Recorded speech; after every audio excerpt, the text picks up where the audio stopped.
Princess Erin stood at the tall window of her chamber, looking out at the crystal towers of her world. The buildings glowed softly in the evening light, beautiful and peaceful. Everything about her planet was beautiful. Everything was also fragile, just like her. She touched the glass with her thin fingers. Her people, the Valthene, had evolved on a moon with low gravity. Their bones were light, their muscles weak. They could think faster than most species in the galaxy. They could build amazing technology, but in a fight they were helpless. Erin had accepted this truth all her life. She was smart, she was trained in diplomacy, and she would one day rule an empire. But if someone attacked her with their bare hands, she would die. It was that simple. The door opened behind her. Mirai, her handmaiden and closest friend, entered the room. "Your Highness, the state dinner begins in 1 hour." Erin turned from the window. "Who is attending tonight?" "The usual nobles and advisors. Also the human from the exchange program." Mirai helped Erin into her formal robes.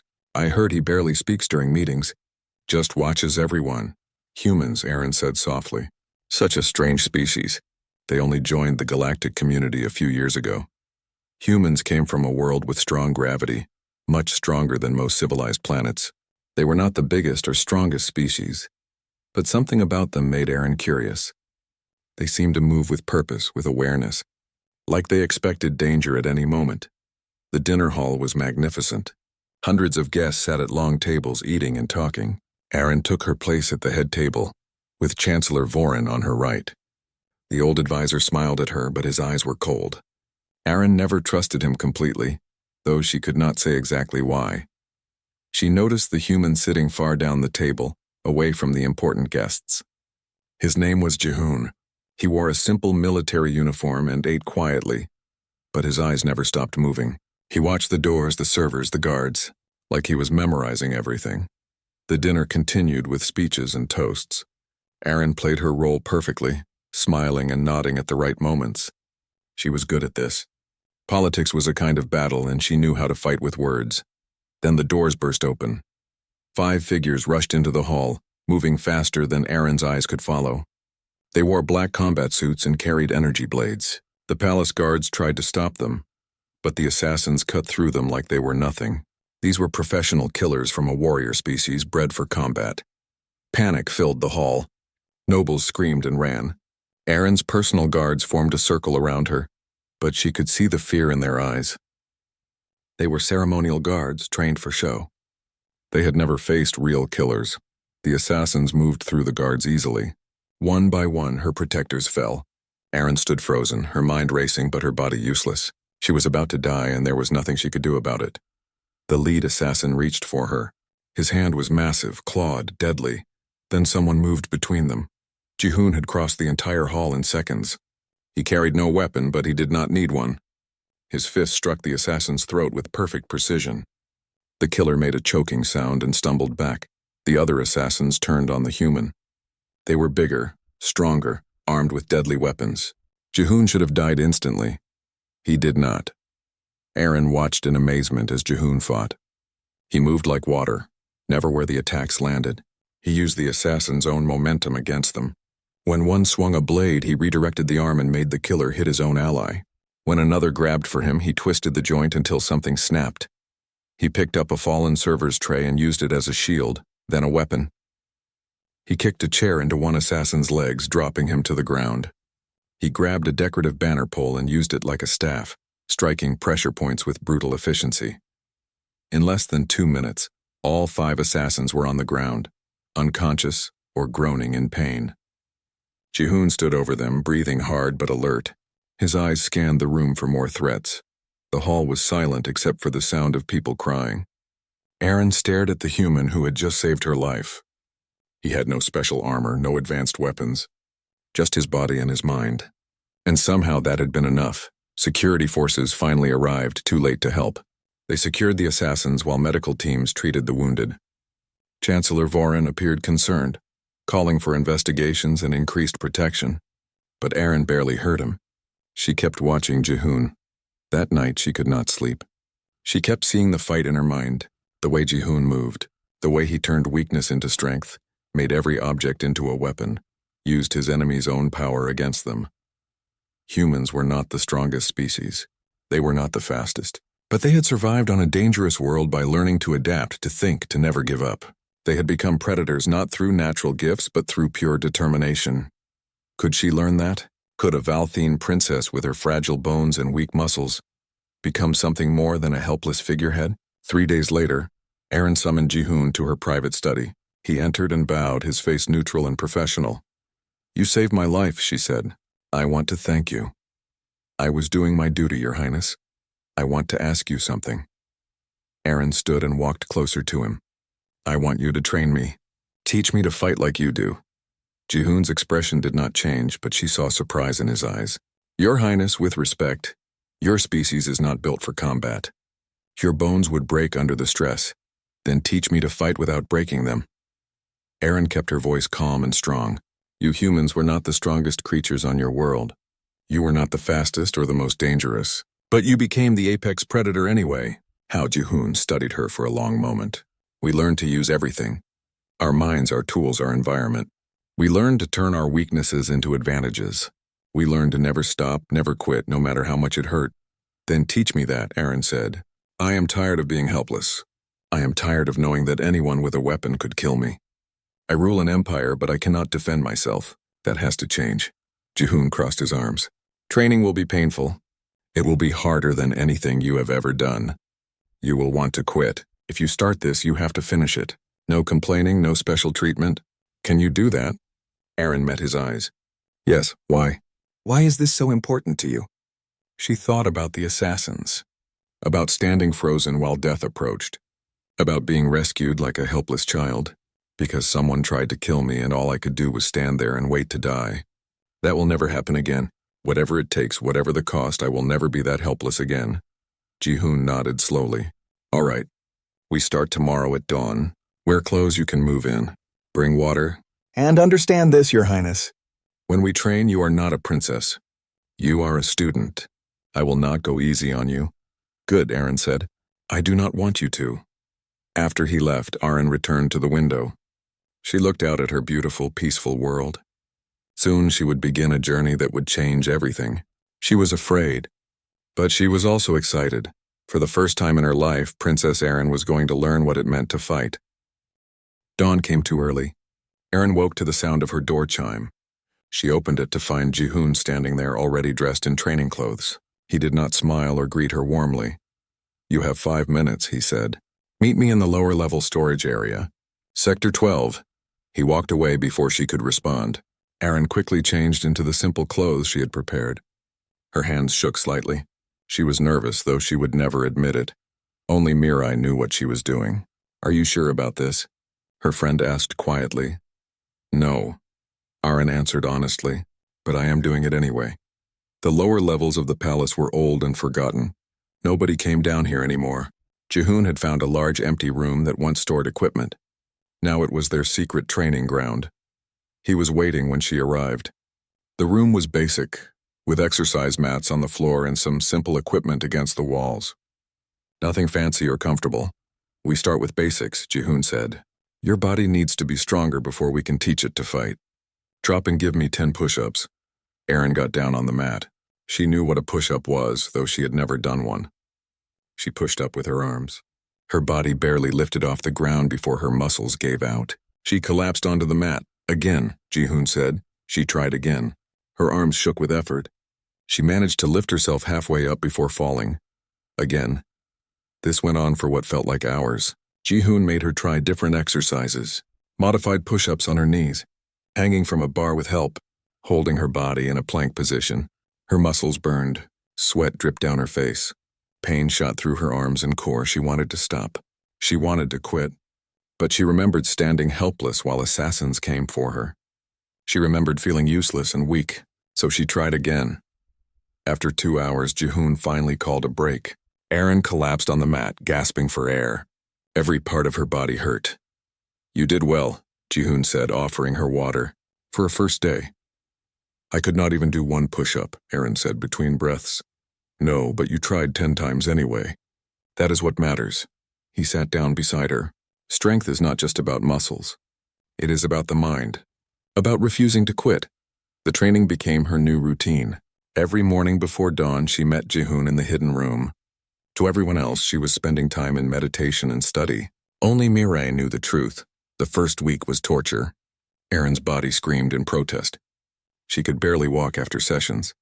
Her muscles were sore in places she did not know she had muscles. But slowly, tiny changes began to happen. She could hold a plank for 5 seconds, then 10, then 20. She could do 1 push-up from her knees, then 2, then 5. Her body was learning, adapting, growing stronger. After a month, Jihoon introduced new exercises. Balance work, flexibility training, core strength. He was watching her carefully, studying how her body moved, what it could and could not do. "Your species has advantages," he told her one day. "You are lighter, more flexible than humans. Your reaction time is faster. Your hand coordination is better. We just need to use these things correctly." He started teaching her movements that used leverage instead of strength, how to redirect force rather than meet it head-on, how to move efficiently, wasting no energy. "You will never overpower an opponent," he explained, "so do not try. Make their strength work against them. Every attack they make is an opportunity.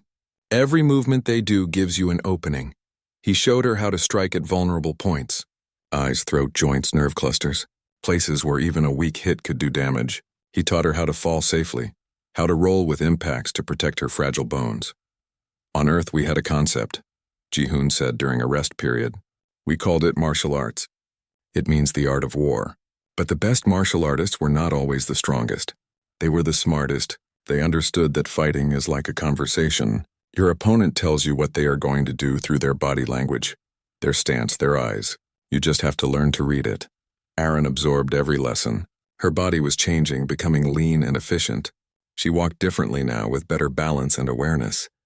People at court started to notice, though they did not understand what they were seeing. 3 months into training, something changed. Jihoon had her practice a defensive drill, moving away from slow practice strikes. She had done this hundreds of times. But this day, as she cooled down after the session, he suddenly attacked her with a training knife. Erin did not think. Her body reacted. She sidestepped the blade, grabbed his wrist, and redirected his momentum. His own forward motion sent him off balance. She hooked her leg behind his ankle. He went down and she followed him, ending with the training blade pressed to his throat. They both froze. Erin realized what she had just done. She had taken down her teacher, a human warrior, and she had done it without thinking, purely on instinct and training. Jihoon tapped the mat to signal surrender. Erin released him and stepped back, her heart racing. "Good," he said, getting to his feet. There was something almost like pride in his eyes. "That was very good. You are starting to think like a fighter." "I did not know I could do that," Erin said, still shocked. "Your body knew.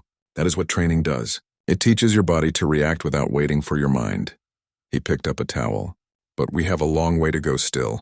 What you did was good against me when I was not really trying. Against a real enemy, you would need to be faster, more precise." "Then we keep training," Erin said. But their secret was becoming harder to keep. Chancellor Vorin had noticed the princess's absences.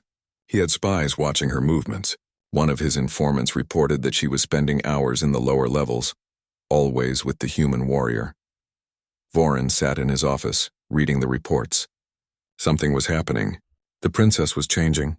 She moved differently, held herself differently. And that human was always nearby now, watching her back like a guard dog. He did not like it. His plans depended on Erin being weak and controllable. If she was learning something from the human, if she was becoming something other than a helpless figurehead, that could be a problem. He would need to investigate further. And if the princess was becoming a threat to his plans, he would need to remove her before she became too dangerous. Meanwhile, in the training room, Erin worked through another drill. She was faster now, stronger, more confident. She could see the path Jihoon had started her on. It would take time, but she was becoming what she needed to be, a warrior. That night, as she returned to her chambers exhausted and sore, Mirai was waiting with concern on her face. "Your Highness?" "I need to tell you something," Mirai said quietly. "I have heard whispers. People are talking about you and the human. Chancellor Vorin has been asking questions." Erin sat down heavily. She was too tired to be properly worried. "Let him ask questions. We are doing nothing wrong." "I do not trust him," Mirai said. "I never have. Please be careful." "I will," Erin promised. But in her heart she knew that being careful might not be enough. If Farin was plotting something, she would need to be ready. Good thing she was learning to be ready for anything. 6 months had passed since Erin began training. She stood in front of the mirror in her private chamber, barely recognizing herself. Her body was leaner now, harder. She moved with a grace she never had before. When she walked through the palace halls, people noticed something different about her, though they could not name it.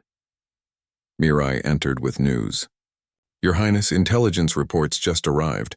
You need to see this." Erin took the datapad and read through the information. Her expression grew cold. Financial records, intercepted messages, witness testimony, all pointing to the same conclusion. Chancellor Vorin was a traitor. He had hired the assassins who attacked the dinner 6 months ago. He had been stealing from the Empire's resources for years, and now he was planning something bigger. He intended to call for a vote of no confidence at the upcoming Council of Governance, a gathering where hundreds of allied species would meet. If Vorin succeeded, Arin would lose her title. He would become regent and control the Empire through politics and manipulation. Erin called an emergency meeting with Jehun. They met in their training room, the one place she knew was secure. "He will not risk a political failure," Erin said, showing him the evidence. "If he thinks he might lose the vote, he will try to kill me first. Make it look like an accident during the journey to the council station." Jehun studied the data. "You have good tactical instincts. So what do? We give him what he wants," Erin said. "We make him think I am vulnerable. Let him send his killers, and when they come, we will be ready." "That is risky," Jehun said. "If we get this wrong, you die. If we do nothing, I lose anyway. At least this way I control the battlefield." She looked at him. "Is that not what you taught me? Use every advantage. Turn their plans against them." Jehun smiled slightly. "You were listening. They planned carefully." Erin would travel to the council with a small guard force, appearing weak and exposed. They leaked false information about her route through channels they knew Vorin monitored. The trap was set. 3 days later, Erin's ship departed for the council station. She sat in the command center reviewing documents. To anyone watching, she looked calm and focused on her work. But inside, her heart raced with anticipation. Jehun and a small team of trusted guards were hidden throughout the ship, waiting. The attack came during a scheduled maintenance stop at a remote way station. The ship docked to refuel. During the procedure, 5 figures in maintenance uniforms came aboard. They moved with purpose through the corridors, heading straight for the command center, the same species as before. Professional killers bred for combat. They expected to find a frightened princess with weak guards. An easy target. They burst into the command center with weapons drawn. Erin sat alone at her desk, looking up as if surprised. The lead assassin pointed his weapon at her. "Princess Erin, you will come with us quietly or we will kill you here."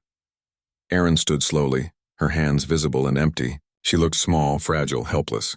The assassin relaxed slightly. This would be easy. Then Erin moved. She was across the room before the assassin could react. Her hand struck his wrist with perfect precision, and the weapon fell from his grip. She caught it in midair and threw it aside.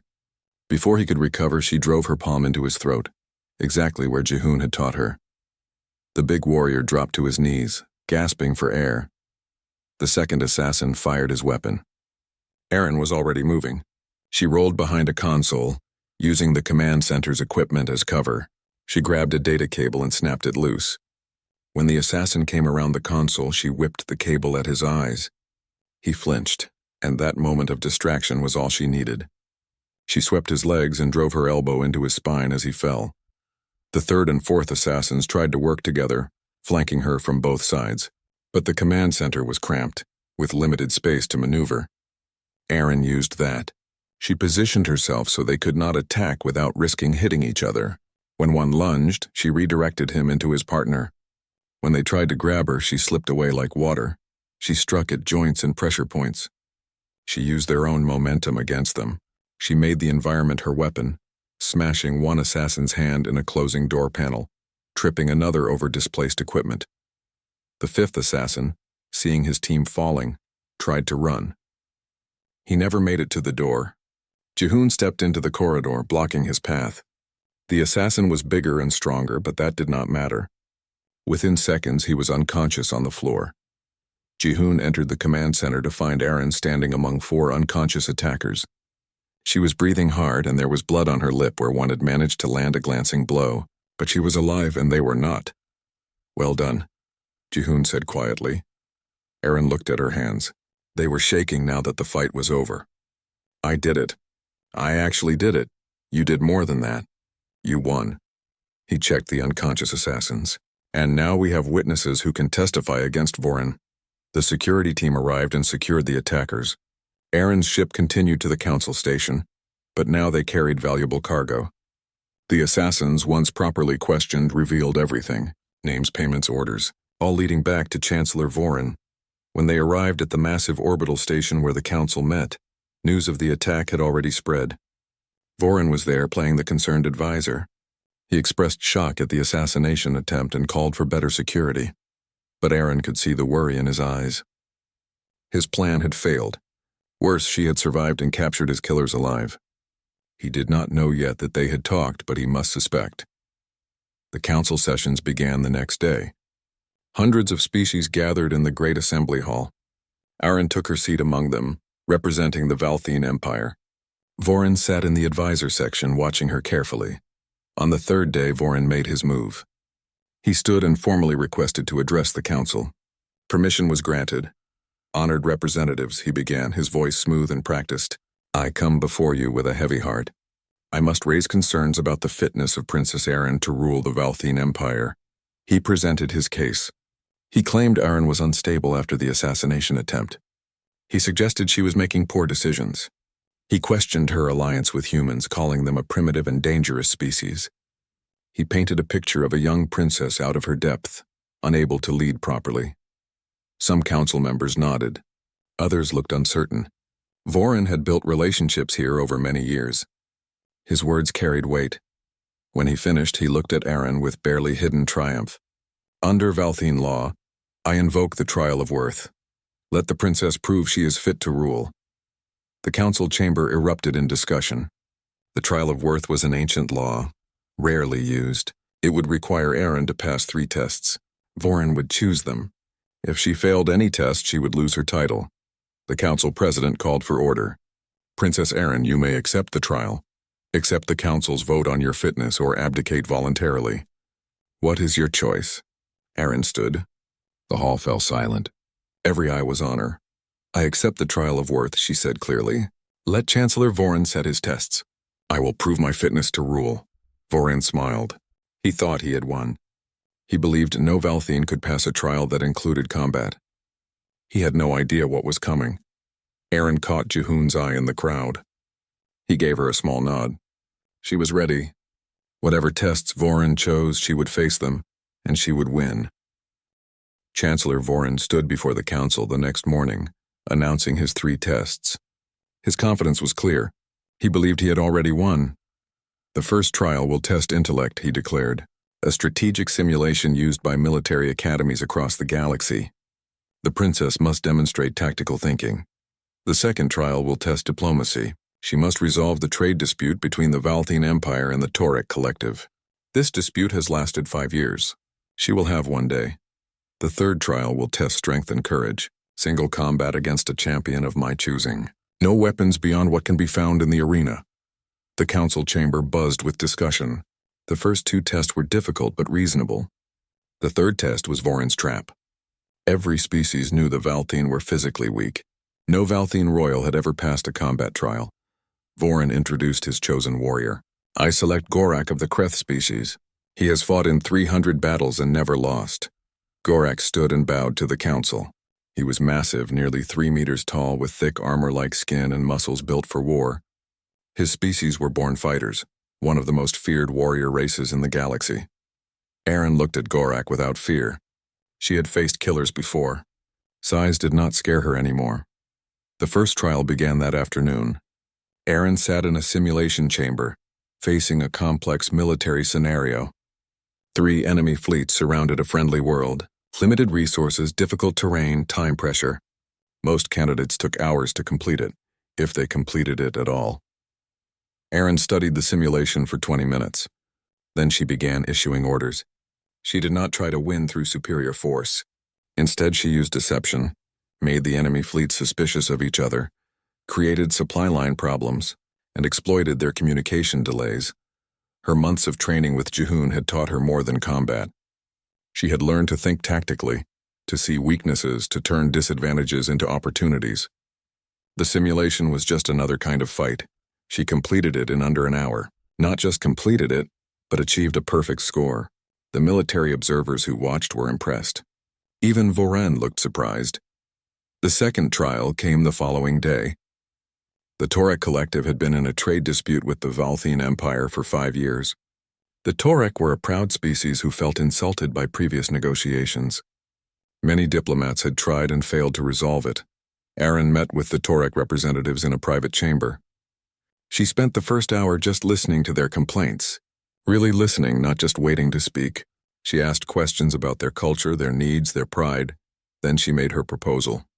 She offered economic incentives, yes, but she also offered something more valuable. Recognition. She proposed a formal alliance that acknowledged the Torek as equals, not subjects. She appealed to their cultural values while meeting their practical needs. The Torek representatives were impressed. By the end of the day, they agreed to terms that were better than anything either side had hoped for. The 5-year dispute was resolved in 8 hours. That night, as Aaron prepared for the final trial, Jihoon came to her quarters. "You have done well," he said. 2 trials passed perfectly, but tomorrow will be different. "I know." Aaron stretched her muscles, preparing them for the fight ahead. "Gorak is a professional warrior. He has trained his whole life for combat. So have you," Jihoon said. "Just not as long. But you have something he does not. What is that? You think like a human. Gorak will fight with honor, with tradition, with established techniques. You will fight to win by any means necessary. That is your advantage." The combat trial took place the next day in the council's arena. Thousands gathered to watch. This was unprecedented. A Valthian princess fighting a Kreth warrior. Most came expecting to see her fail quickly. The arena was a circular platform with various terrain features. Rocks, barriers, equipment scattered around. The rules were simple. No weapons from outside. Fight until one surrenders or cannot continue. Aaron entered the arena wearing simple training clothes. Gorak wore traditional warrior garments. He looked at her with something like pity. He was not cruel, just realistic. This would not be much of a fight. The signal sounded. The fight began. Gorak charged immediately, planning to end this quickly and mercifully. His strategy was simple. Use his superior size and strength to grab her, restrain her gently, make her surrender without real injury. Aaron was not where his hands reached. She moved like smoke, faster than he expected. As he passed, she struck his knee with her heel. Not hard enough to damage his thick skin, but hard enough to make him stumble slightly. Gorak turned, more cautious now. She was quick. He would need to corner her, limit her movement. He advanced more carefully. Aaron circled, watching him. She was studying his movement, looking for patterns. Jihoon had taught her that every fighter has tells, habits, preferences. She just needed to read them. Gorak tried different approaches. Direct attacks, feints, attempts to grab her. Each time she avoided him. She used the terrain, ducking behind barriers, leaping over obstacles. She struck when she could, targeting joints, pressure points, anywhere that might cause pain even through his tough hide. The audience grew quieter. This was not going as expected.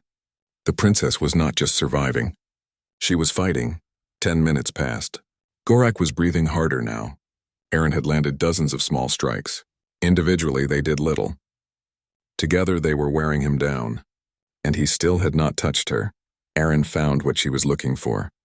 A cable among the arena equipment. She grabbed it while evading another charge. Gorak did not notice. He was focused on catching her, frustrated by his inability to land a hit. She let him corner her against a barrier. Finally, he thought. He lunged with both arms, planning to pin her. Aaron dropped low, rolled between his legs, and came up behind him. As he turned, confused, she whipped the cable around his ankles. Not to trip him directly, but to make him step wrong. He stumbled. Aaron was already moving. She kicked a metal panel loose from the barrier. As Gorak regained his balance, the panel struck his shin. He roared in pain and anger, charging at her without thinking. Big mistake. Angry fighters make mistakes. Jihoon had taught her that. She sidestepped his charge and grabbed a support beam. Using it like a lever, she redirected his momentum. 300 kilograms of angry warrior crashed into a metal support structure at full speed. Gorak hit hard. He went down, dazed. Before he could recover, Aaron was on him. She got behind him, found a nerve cluster Jihoon had taught her about, and applied pressure. It was a submission hold, adapted for Kreth anatomy. Not deadly, but incredibly painful. Yield, she said quietly, her voice steady. Gorak tried to break free, but the hold was perfect. His strength worked against him. The more he struggled, the more it hurt. Finally, he tapped the ground 3 times, the universal signal of surrender. Aaron released him immediately and stepped back. The arena was silent. No one could believe what they had just seen. Then the noise came. Cheering, shouting, debate. A Valthine princess had defeated a Kreth warrior. The impossible had happened. Gorak got to his feet slowly. He looked at Aaron with new respect. You fight like no one I have ever faced. You honor the arena, princess. Aaron bowed to him. You were a worthy opponent. Thank you for the match. She turned to face the council. She was bleeding from a few minor cuts. Her body ached. But she was standing and she had won. Chancellor Vorin sat frozen in his seat. His plan had completely failed. Not only had Aaron passed the trials, she had excelled at them. And now the entire galaxy had watched her do the impossible. The council president stood. Princess Aaron has passed all 3 trials of the Trial of Worth. Her fitness to rule is proven beyond question. This matter is closed. The chamber erupted in discussion again. Aaron left the arena, walking past Vorin without looking at him. She had proven herself. Now it was time to deal with his treachery. Jihoon met her outside the arena. He handed her water and a medical kit. 3 for 3. Perfect score. I learned from the best, Aaron said. No, you became the best.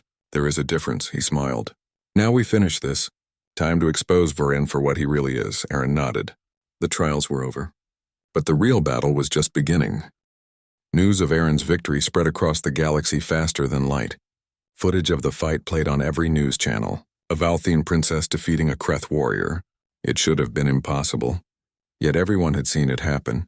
Diplomats and leaders from hundreds of worlds wanted to know how. What had changed? How had the fragile princess become a fighter? The answer was simple. She had learned from humans, and that changed everything. But Aaron had no time to enjoy her victory. She had to deal with Vorin. The Chancellor was politically damaged but not destroyed. He still had supporters, people he had bought or blackmailed over the years. He would fight back if given the chance. Aaron called for an emergency session of the Valthine High Court. Every important noble and military commander was summoned to attend. It would be held in the Grand Hall of the Valthine homeworld, broadcast across the Empire. Vorin had no choice but to attend. Refusing would make him look guilty. The day of the assembly arrived. The Grand Hall was filled with hundreds of Valthine nobles in their formal robes. Vorin sat in his place among the senior advisors, looking calm. But Aaron could see tension in his posture. He knew something was coming. Aaron took her place at the center of the hall. As Crown Princess, she had the right to preside. She began with routine matters, approving appointments and discussing trade agreements. Vorin grew restless. Why had she called this emergency session just for normal business? Then Aaron changed her tone. We now address a matter of treason against the Crown and Empire. The hall fell silent. Every eye turned to her. Evidence has been gathered proving that Chancellor Vorin hired assassins to kill me. He has stolen Imperial resources for personal gain. He has sold military secrets to our rivals, and he has conspired to overthrow the legitimate government of our empire. Vorin stood quickly. These are lies.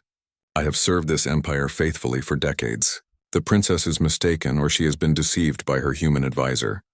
Then let us examine the evidence, Aaron said calmly. Mireille, please present the financial records. Mireille stepped forward with data files. She displayed them on the hall's main screens. Records of money transfers, secret accounts, funds stolen from military budgets and development programs. All traced back to Vorin.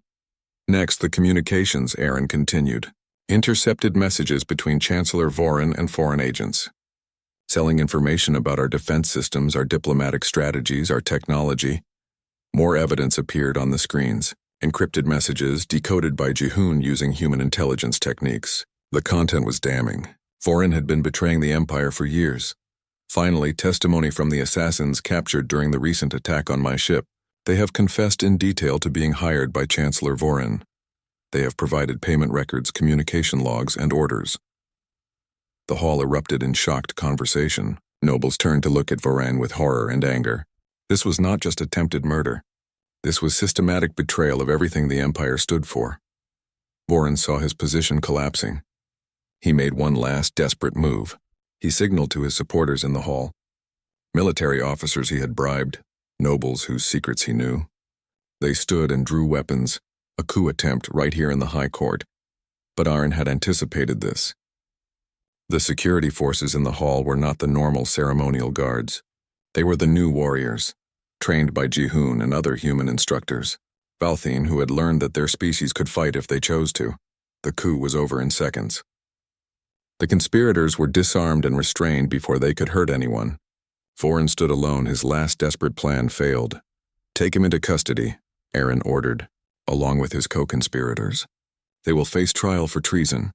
As guards led Vorin away, he looked at Aaron with pure hatred. "You were supposed to be weak, controllable. What are you?" "I am what you feared I could become," Aaron said quietly. "Someone who cannot be controlled." With Vorin removed, Aaron addressed the court. "What we have seen today is the result of weakness. Not physical weakness, but weakness of will. For too long our people have accepted that we cannot defend ourselves. We have relied on others for protection. That ends now." She gestured to the new security force. "These warriors are Valthine, just like you. They were not born strong. They chose to become strong. They trained, they learned, they adapted. And now they can defend our empire with their own hands. I am establishing a new military academy. It will teach our people the human way of war. Not just combat, but strategy, tactics, survival. Any Valthine who wishes to learn will be welcome. We will no longer be helpless." The court responded with mixed reactions. Some nobles were excited by this vision. Others were concerned. This would change everything about their society. "I also announce a formal alliance with Earth," Aaron continued. "Humanity has shown us that physical limitations can be overcome. They have given us the tools to defend ourselves. In return, we offer them our technology, our knowledge, and our friendship. Together, we will be stronger than either species alone." This announcement caused more discussion. Earth was still new to galactic politics, but everyone had seen what human training could do. The alliance made strategic sense. After the assembly ended, Aaron found Ji-hoon waiting outside the hall. He had watched everything from the security command post. "You did well," he said. "Vorin is finished. Your position is secure." "It feels strange," Aaron admitted. 6 months ago I could not defend myself from one assassin. Now I have changed my entire empire." "You changed yourself first. The empire just followed." Ji-hoon looked at the nobles leaving the hall. "But this is only the beginning. Other species will react to what you have done. Some will see opportunity. Others will see threat, I know," Aaron said. "The old order is breaking. Some will not like that." 2 weeks later, the Imperial Military Academy opened. Hundreds of Valthine volunteered for the first class. They came from all walks of life. Nobles and commoners, young and old, all wanting to learn what their princess had learned. Ji-hoon led the combat training, but Aaron insisted on teaching as well. She wanted her people to understand that strength was not just about fighting. It was about mindset, about refusing to accept limitations. The first graduating class included not just Valthine, but volunteers from allied species. Beings from a dozen different worlds, all learning the same lessons. Use your advantages. Overcome your disadvantages. Think like a human. At the graduation ceremony, Aaron addressed the new warriors. "You have proven that no species is too weak to defend itself. You have learned to turn your unique traits into weapons. Take this knowledge and spread it. Show the galaxy that strength comes in many forms." The galaxy was indeed watching. Some worlds wanted to establish similar programs. They saw the value in human training methods. But others were worried. The balance of power was shifting. In the outer sectors, militant species were gathering. They called themselves the Supremacy Pact. Their message was simple. Physical strength should determine hierarchy. The strong should rule. The weak should serve. They saw what Aaron had done as a threat to the natural order. If weak species could become warriors, what advantage did naturally strong species have? They would not allow this revolution to spread. Intelligence reports reached Aaron about the Supremacy Pact. They were mobilizing forces, gathering allies, preparing for something big. "They will test us soon. Jihoon said, reviewing the reports. They need to prove that training cannot overcome natural strength. Then we will prove them wrong, Aaron said. Just like I proved Gorak wrong. Just like I proved everyone wrong who said a Valthine could never fight. She looked out at her empire, at the changes she had started. Valthine learning to fight, alliances forming with Earth and other worlds, a new vision of what their species could be. She had started this journey to save herself from assassins. Now she was changing the galaxy, and whatever came next, she was ready for it, because she was no longer a helpless princess. She was a warrior, and warriors never backed down from a fight. The war began without warning. The Krauth Dominion, a military empire that had been expanding through the outer sectors for decades, launched attacks on 3 Valthine colony worlds simultaneously. Their fleets appeared in orbit, their troops landed, and within hours they controlled key facilities. The Krauth were not part of the Supremacy Pact, but they had similar beliefs. The strong should rule, the weak should submit. They saw Aaron's reforms as a sign of desperation, not strength. A dying empire trying to pretend it could fight. They were about to learn how wrong they were. Aaron called an emergency war council. Military commanders, Jihoon, human advisors, and representatives from allied worlds gathered in the command center. Maps displayed the invasion forces. The Krauth had committed substantial resources to this attack. They expect a traditional war, Aaron said, studying the tactical displays. Fleet battles, orbital bombardments, ground sieges. That is how galactic powers have always fought. Can we win that way? Asked Admiral Taman, her fleet commander. No, Aaron answered honestly. Not yet. Our new forces are still training. Our fleet is powerful but designed for defense, not offensive warfare. In a direct fight, they would grind us down through attrition. Then what do? Another commander asked. Jihoon spoke up. We do not fight the way they expect. We fight the human way. Make them pay for every meter of ground. Make the occupation so costly that they decide it is not worth continuing. Guerrilla warfare, Aaron said. Small teams, hit-and-run attacks disrupting their supply lines. We cannot match their strength, so we make strength irrelevant. Some commanders looked uncertain. This was not how civilized species fought wars. But others, especially those who had trained at the new academy, understood immediately. Aaron laid out her strategy. The main fleet would withdraw from the contested systems, appearing to retreat. This would encourage the Krauth to push deeper into Valthine territory.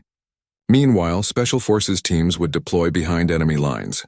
They would strike at logistics, communications, command structures, make the Krauth afraid to move, afraid to sleep, afraid to relax for even a moment. I will lead the first team personally, Aaron announced. The room erupted in protests. Send the Crown Princess into combat? It was madness. But Aaron silenced them with a raised hand. I cannot ask others to risk what I will not risk myself. Besides, I am the best qualified. I have trained longer than any of our new warriors, and the psychological impact will be significant. When the galaxy sees their princess fighting on the front lines, they will understand that we are serious. Jihoon would lead the team with her, along with 6 of the Academy's top graduates. They departed within hours, taking a stealth ship to the occupied world of Delvin 4.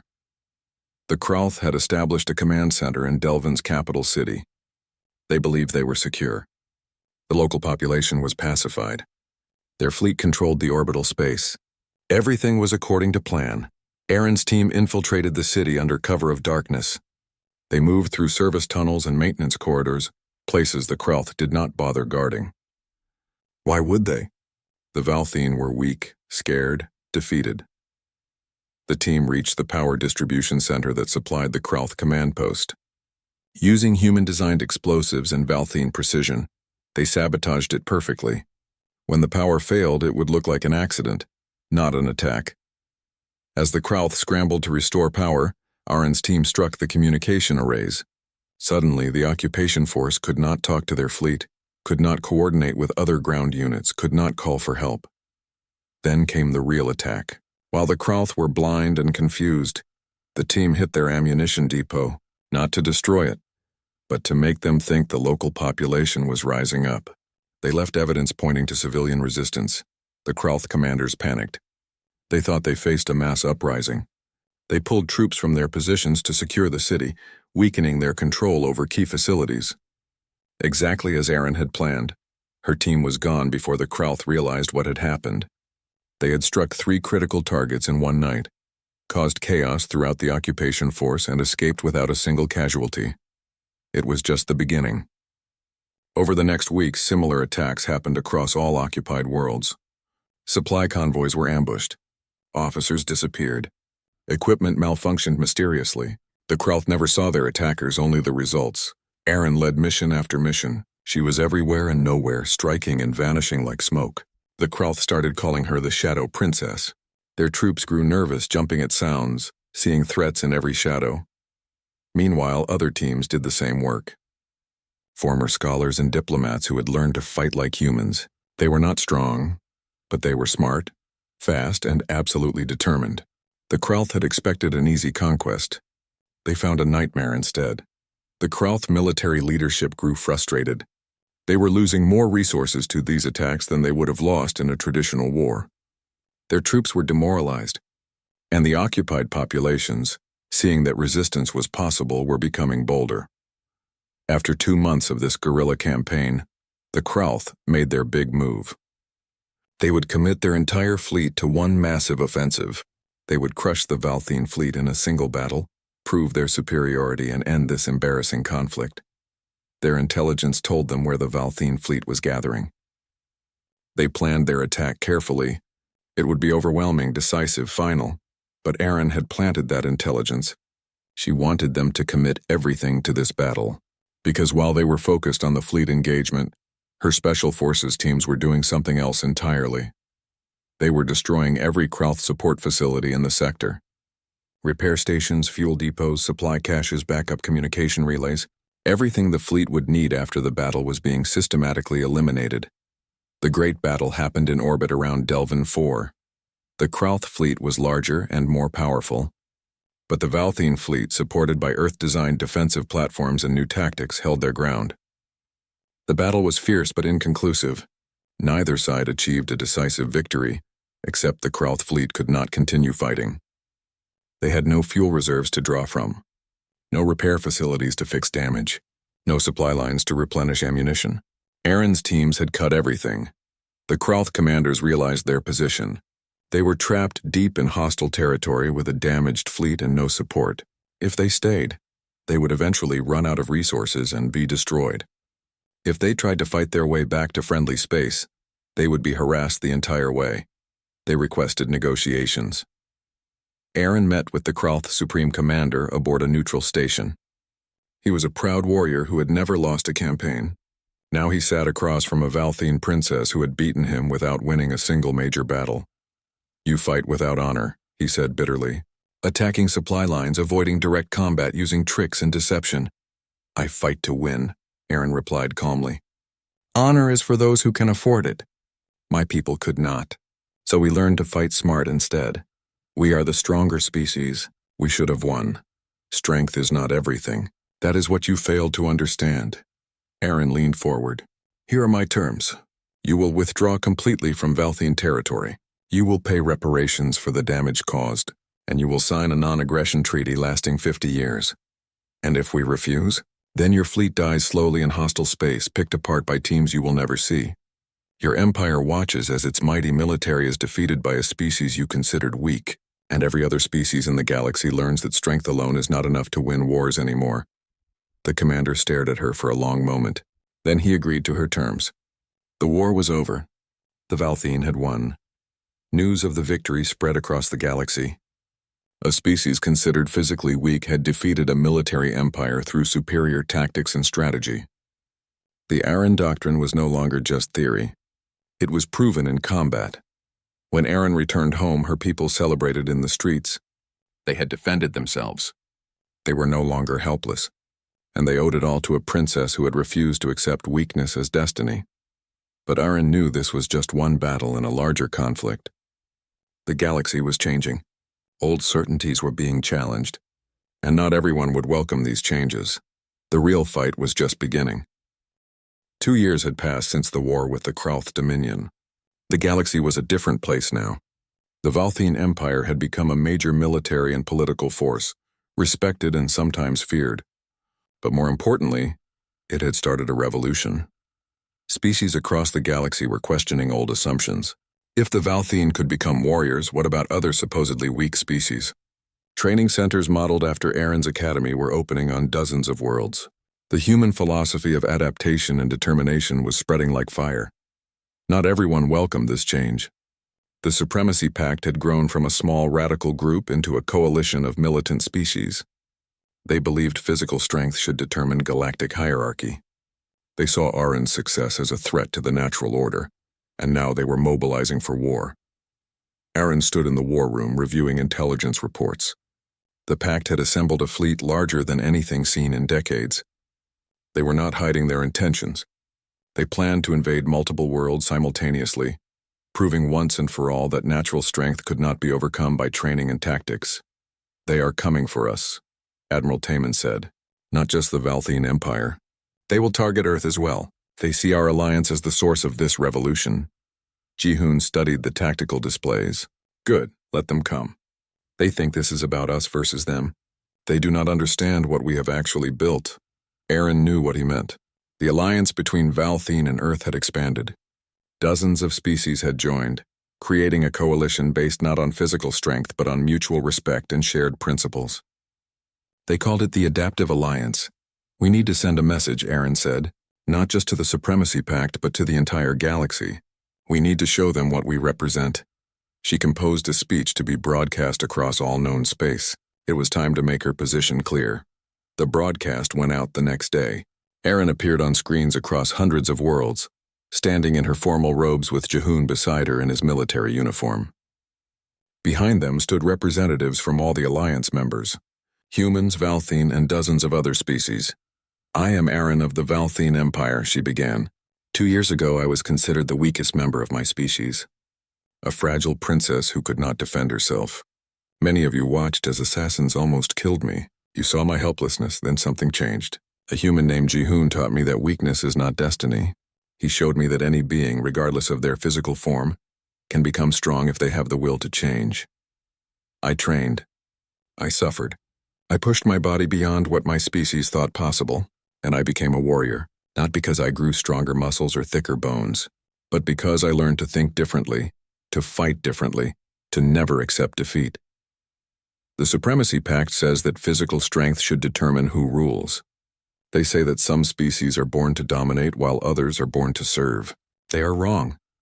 Humans taught me the most important lesson their species ever learned. Survival does not reward the strongest. It rewards the most adaptable, the most determined, the ones who refuse to quit no matter how hard things become. So to the Supremacy Pact I say this: come and test your theories. Bring your warriors and your fleets. Prove if you can that natural strength beats trained skill. We are ready for you. And to every species watching I say this: you are not defined by your biology. You are defined by your choices.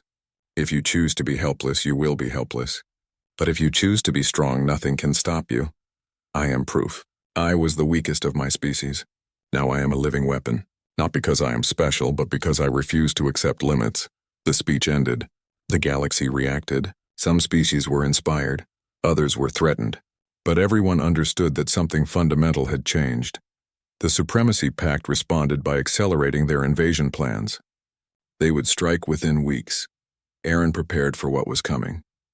The Imperial Academy was graduating classes every month now. Her empire had thousands of trained warriors. The Alliance had millions more. But numbers alone would not win this war. They needed to be united, coordinated, ready. On the eve of battle, Aaron found Ji-hoon in their old training room. She had kept it exactly as it was when she first started learning. A reminder of where she had come from. "Having second thoughts?" Ji-hoon asked with a slight smile. "Always," Aaron admitted. "I wonder sometimes if I did the right thing. I changed everything. My empire, my people, myself. What if I made things worse?" "You gave people a choice," Ji-hoon said. "Before they had to accept being helpless. Now they can choose to be something more. How is that wrong? The war that is coming. People will die because of decisions I made. People were dying anyway. At least now they can die fighting instead of just accepting their fate." Ji-hoon looked at her seriously. "You did not start this war. The Supremacy Pact did. They are the ones who cannot accept change. That is on them, not you," Aaron nodded. She knew he was right. But leadership meant carrying the weight of these decisions. It meant accepting responsibility for the consequences. "Whatever happens next," she said, "I want you to know. You changed my life. You changed my entire civilization. Thank you." "I just showed you the path," Jehun said. "You walked it yourself." The day of Erin's coronation as Empress arrived. Her father was abdicating, recognizing that the Empire needed her leadership. The ceremony was magnificent. Leaders from across the galaxy attended, even some who had been skeptical of her before. As she took the throne, Erin felt the weight of it. She was responsible for billions of lives now. Every decision she made would echo across worlds. It was terrifying and humbling at the same time. But she was ready. She had trained for this. Not just the physical training with Jehun, but the mental training that came with it. The discipline, the focus, the refusal to quit. These lessons applied to ruling just as much as fighting. After the ceremony, Mireille brought urgent news. "Your Majesty, the Supremacy Pact is moving. Their fleets have entered our territory. The war has begun." Erin stood and straightened her robes. She looked at Jehun, at Mireille, at Admiral Taman and the other advisors, her team, her family, her warriors. "Then we meet them," she said simply. "We show them what happens when you underestimate those you consider weak. We show them that the galaxy has changed. And we prove that strength comes not from what you are born with, but from what you choose to become." The war that followed would be long and difficult. But Erin faced it without fear. She had been tested before. She had been weak and become strong. She had been helpless and become a warrior. She had been a princess and become an empress. Whatever came next, she was ready. Years later, when historians recorded the events of this era, they called it the Great Awakening, the time when the galaxy learned that no species was too weak to defend itself.